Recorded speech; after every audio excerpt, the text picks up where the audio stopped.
Bora lá, galera, bora acompanhar mais um vídeo aqui do nosso canal. Vamos ver como que vai entrar o Flamengo contra a equipe do Alcas. Flamengo joga amanhã, 7 da noite. Flamengo vai jogar em Quito, jogando fora de casa. O Flamengo já desembarcou em Quito e já está se preparando para esse jogo contra a equipe do Alcas, né?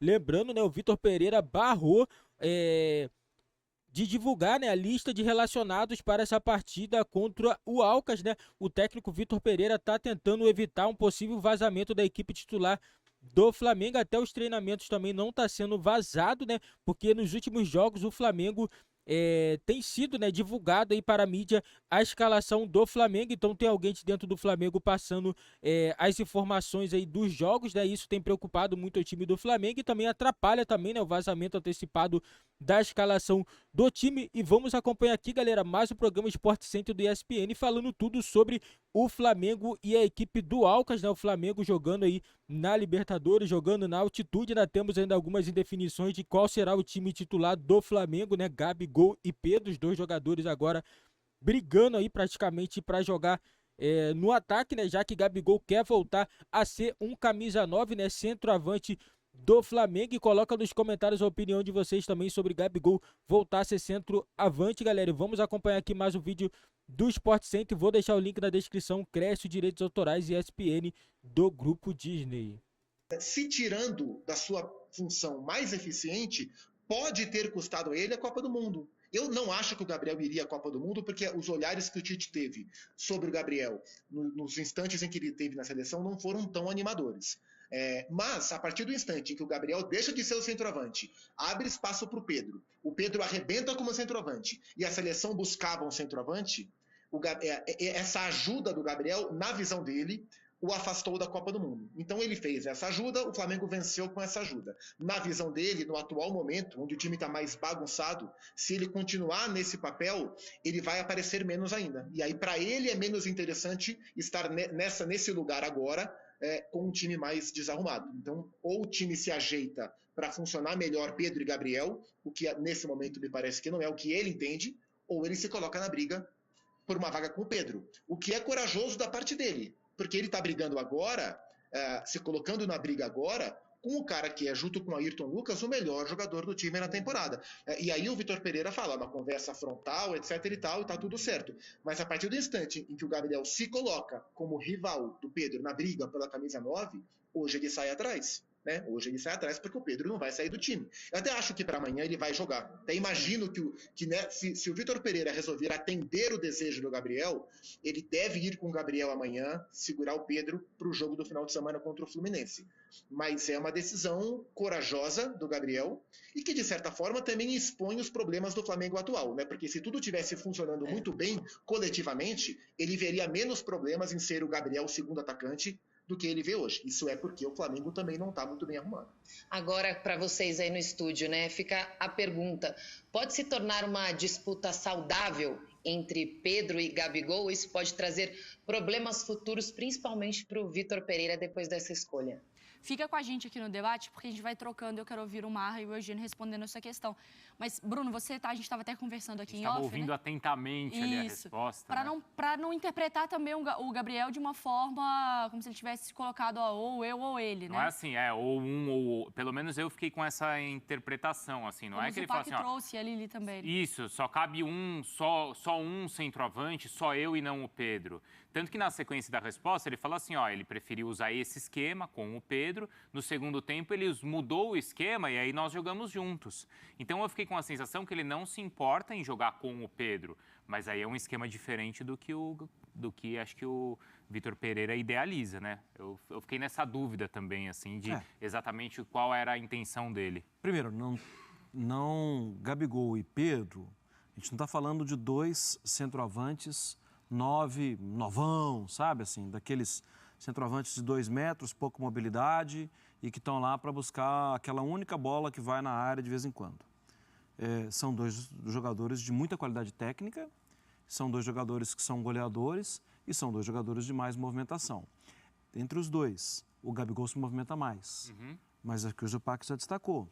Ele se movimenta mais e ele se interessa em ajudar mais. Sim. Nunca vou esquecer, no início da temporada passada, que o Eugênio nos chamou a atenção, quando ele prestou atenção em uma entrevista coletiva, na época ainda do Paulo Souza, e que o Gabigol falava, tá bom, porque eu estou aprendendo coisas diferentes para mim, eu estou disposto a ajudar.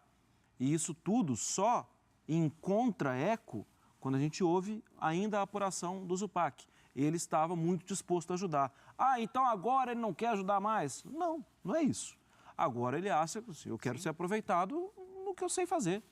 Porque já está ficando longe na minha memória, e talvez na memória de técnico de seleção e tudo mais, a minha presença ali, mais perto da área. Eu acho que ele quer ser atacante. Ele não quer ser meia, ele não quer ser ponta, ele não exige ser centroavante, ele quer ser atacante. E o nome que ele utiliza tem um sobrenome, Gol. Sim. Né? Por quê? Porque ele era um cara muito mais perto do gol. Ele está errado em querer ficar perto do gol? Não está errado. Ele está longe do gol, Eugênio? Tá longe do gol. A gente abordou isso semana passada, ou retrasado aqui, sobre exatamente essa questão do Gabigol, ele aceitar posições diferentes. O último jogo dele como titular, o posicionamento médio dele no campo é como um meia, mais ou menos na altura do Gerson, e ele sai muito da área. E eu falei aqui sobre isso. Quem perde é ele. Ele, ao se colocar a favor do time, do coletivo, ele está longe do gol, que dá nome a ele, Gabigol. E ele vai ficando cada vez mais longe do gol, longe dos holofotes, longe da valorização que o futebol dá a quem coloca a bola na rede. E ele se alimenta disso, né, Eugênio? Ele se alimenta disso, né? Aquela vibração, a intensidade da ligação dele com a torcida, né? Mas a vida é assim, a vida é dinâmica, né? Nada é eterno. As coisas vão mudando. Até o final do ano passado, estava encaixado. Com 2 atacantes, seria um pouquinho mais longe, mas ainda numa região próxima à área, mas ele vê já no ano passado o Pedro ganhar espaço, virar o artilheiro, fazer mais gols, ele ainda faz o gol na final da Libertadores.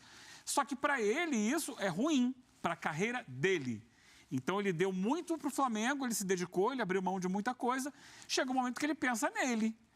Só que ao pensar nele, nesse momento, a disputa não é favorável para ele. Você ou o Pedro? Porque eu vou jogar, nesse momento, com um jogador de ataque. Então, hoje é o Pedro. E aí, a gente entende por que ele ficou no banco, no sábado contra o Fluminense. Agora, eu tenho uma questão para o Zupac, voltando, então, para o Equador. Porque é o seguinte, a gente valorizava muito, Zupac e Lili, a questão de, essa questão de Pedro ou Gabigol, se eles podem jogar juntos, o Dorival conseguiu resolver isso, o que ninguém sabia se era possível, etc., ele conseguiu. Agora, dá a sensação de que, na verdade, não foi bem isso, né? Foi o Gabigol que se sacrificou para fazer aquilo acontecer. Não é 100% orgânico do tipo, os dois estão nas suas posições que melhor se encaixam e melhor se sentem bem e conseguem fazer as funções. Com essa declaração dá para ver que, assim, conseguiu fazer acontecer por um sacrifício, mas que esse sacrifício agora vai ter que ser adaptado mais uma vez. Eu acho que isso aconteceu. Assim, primeiro, eu acho que de alguma forma é um sacrifício, mas eu não acho que seja tão na acepção da palavra, porque o Gabriel é um cara perfeitamente capaz de fazer e fazer muito bem a função que ele fez. Sei lá, diferente de você colocar o Everton Ribeiro como ala pela esquerda, embora ele tenha surgido assim, mas esse de fato é um sacrifício ainda maior. E aí eu acho que a figura do Dorival foi central nesse processo, por 2 motivos. Primeiro, porque a maneira que o Dorival se relaciona com os jogadores é uma maneira muito próxima, muito carinhosa, muito inteligente, ele sabe lidar muito bem, e ele pega um Flamengo que vinha de um ambiente muito ruim com o Paulo Souza, então ele abraça a situação e consegue conduzir com leveza. E segundo, que a própria relação do Dorival e do Gabriel já remete a essa utilização nos tempos de Santos, etc. e tal. Então acho que toda essa conjuntura facilitou para o Gabriel se sentir mais confortável em fazer essa ajuda ao Flamengo. E também não é o ponto de falar, nossa, como o Gabriel é bonzinho, ele ajudou. Não, ele está jogando numa posição que ele é capaz de jogar. Mas é o que o Eugênio falou, o que o Marra falou, não é como ele se sente mais potencializado, né? E agora a impressão que dá, e acho que tem todo esse contexto, novo ciclo de seleção, um novo técnico que vai chegar, que talvez se for um técnico estrangeiro, como o Bruno até trouxe a informação do Ancelotti, é um técnico que conhece muito pouco o Gabriel, e é muito importante que o conheça no seu melhor aproveitamento. Acho que tudo isso passa pela cabeça dele, né? Então, acho que assim, foi importante tudo que aconteceu, né, no ano passado, a colaboração de todos, o próprio Everton Ribeiro jogando numa função um pouco mais atrasada do que aquele meio aberto pela direita que a gente cansou de ver se consagrar, mas agora o Gabriel me parece disposto a tentar recuperar um protagonismo, Talvez pensando até o impacto que vai ter a volta do Bruno Henrique para a equipe, né? Porque o Bruno Henrique é um cara que funcionou muito bem com o Gabriel nessa dupla, né? O Bruno Henrique foi um ótimo Gabriel, assim como o Gabriel é para o Pedro, né? Esse encaixe. Então acho que tudo isso passa pela cabeça e ele quer ser melhor aproveitado. A questão é como o Vitor Pereira vai absorver isso, né? Se o Vitor Pereira vai de fato aceitar o que o Gabriel falou e promover essa disputa técnica entre os dois. Se o Vitor Pereira vai pegar as entrelinhas, como o Bruno falou, e vai tentar moldar o time para que os dois joguem e o Gabriel se sinta menos desconfortável, ou se o Vitor Pereira vai dar menos ouvidos ao Gabriel e vai seguir fazendo o que ele acha que tem que ser feito. Ora escalando o Gabriel ali, ora escalando o Gabriel de 9, ora deixando o Gabriel no banco e colocando o Matheus França, ou o Bruno Henrique, ou algum outro que volte. Porque assim, tem uma coisa é o Vitor Pereira colocar o Gabriel no banco como colocou no sábado, tendo essa questão da conversa entre eles, mas tendo também a questão física de uma semana de poucos treinos do Gabriel, que há mais justificativos. Outra coisa é, se a gente passar a ver o Gabriel frequentemente no banco, por mais que o Vitor Pereira seja um cara pouco apegado aos medalhões, se tiver que tirar, ele tira mesmo, e eu acho que essa é uma virtude, mas uma coisa é o Everton Ribeiro estar no banco do Flamengo, uma coisa é o Cebolinha, outra coisa é a gente oficializar que o Gabriel Barbosa, o Gabigol, virou reserva no Flamengo. Isso tem um peso muito grande para o técnico que toma essa decisão. Então acho que os próximos passos desse olhar sobre o Gabriel vão ser muito interessantes. Meu palpite é que amanhã joga o Gabriel de 9 e o Pedro fica no banco, mas é só um palpite. E eu estou curioso para ver como isso vai acontecer. Agora, Zupac, você consegue enxergar, e para vocês aí no estúdio também, o Vitor Pereira colocando os dois e colocando o Gabigol como referência? Dá para, de repente, colocar o Pedro como ponta? A gente sabe que ele tem muita qualidade ali dentro da área, mas dá para adaptar os dois para não ter problema? Tirando o Pedro da função que ele está hoje, eu acho que não. Eu acho que o jogador adaptável é o Gabriel. Talvez dê para ele adaptar um pouco mais a equipe para que o Gabriel se comporte nesse time mais como ele se comportava no time do Dorival Júnior, né? Que era um Flamengo que trabalhava mais por dentro, com todo mundo mais próximo, o Arrascaeta mais próximo, mais gente perto do Arrascaeta, mais gente perto do Gabriel. Hoje o Flamengo tem tentado jogar mais por fora, mais pela esquerda do que propriamente pela direita, que é onde o Gabriel joga, mas é um modelo que expõe menos o segundo atacante. Favorece muito o centroavante, né? O Ayrton Lucas conversa com o Pedro, por exemplo, o tempo inteiro, e eu acho que o Gabriel fala isso, né? O Gabriel até na sequência da sua declaração sábado fala, o time hoje joga mais por fora, e para mim isso é um pouco mais complicado. Talvez se o Vitor Pereira adaptar esse modelo de jogo, essa maneira de jogar, ele contemple os dois, mas tirar o Pedro da função que ele está hoje, isso para mim é impossível. Para vocês aí no estúdio, tem essa possibilidade? Gabigol como referência e o Pedro como ponta, por exemplo, utilizar os dois para não ter problema? Não, acho que no momento eu não consigo ver. Eu acho difícil acontecer, até pela maior mobilidade mesmo do Gabigol, né? E até aproveitando aquela imagem que o Bruno fez no início do corrimão, que está ali atrás do Zupac, tem um outro ponto nessa conversa que parece com o corrimão, é a linha do tempo. A timeline do Flamengo apresenta um ponto muito diferente para esse momento agora da decisão do Gabigol. Exatamente agora, o Flamengo está sem o Arrascaeta. Então. Exatamente agora. E durante muito tempo a gente falava de trio, quarteto, tudo, e sempre com o Gabigol e Arrascaeta. Exatamente agora, o Gabigol poderia ser o Arrascaeta. E, de certa forma, ele já vem sendo um complemento de Arrascaeta há algum tempo. Mas exatamente agora, na timeline, ele prefere não ser. E ele é perfeitamente justo isso, tá? Não é nenhuma... Mas ele poderia... e ele até pode, quem sabe, amanhã, ele pode ser esse Arrascaeta. Pode ter uma conversa do Vitor Pereira com ele, tudo, porque ele seria muito útil nessa função agora. Ainda que com um prazo de validade. Até a volta do Arrascaeta, tal, eu posso brincar disso, mas depois eu quero ser o Pedro. Eu não afasto essa possibilidade. Lili, Zupac, obrigado, viu? Boa sequência aí de trabalho para vocês hoje ao longo de todo o dia e, claro, também amanhã. Até.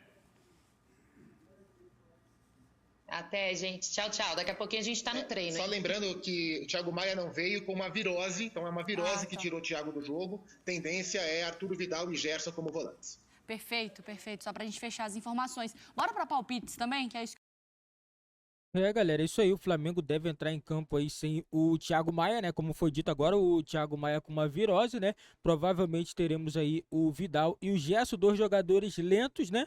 Jogadores de qualidade, mas são jogadores que não têm entregue muitas coisas ao time do Flamengo. O Gerson muito lento, Vidal também muito lento devido à idade, né? O Gerson é jogador jovem ainda, né? Já o Vidal, né, um jogador de quase 36 anos, né? Então não se pode exigir muita coisa, né? Mas o Gerson, na minha opinião, tá muito abaixo aí da expectativa para poder atuar como titular nesse time do Flamengo, né? O Vitor Pereira não vai divulgar relacionado, não vai divulgar também a escalação do Flamengo com antecedência. Eu acredito que amanhã deve sim vazar algum time do Flamengo que deve entrar em campo. Vitor Pereira, será que ele vai fazer igual contra o Fluminense, que ele surpreendeu ao colocar Gabigol, Everton Ribeiro no banco? Talvez ele possa surpreender mais uma vez na escalação do primeiro jogo da Libertadores. Galera, coloca nos comentários a opinião de vocês aí, qual o placar desse jogo entre Alcas e Flamengo. E não esqueçam também de deixar seu like, se inscrever no nosso canal e ativar o sininho das notificações.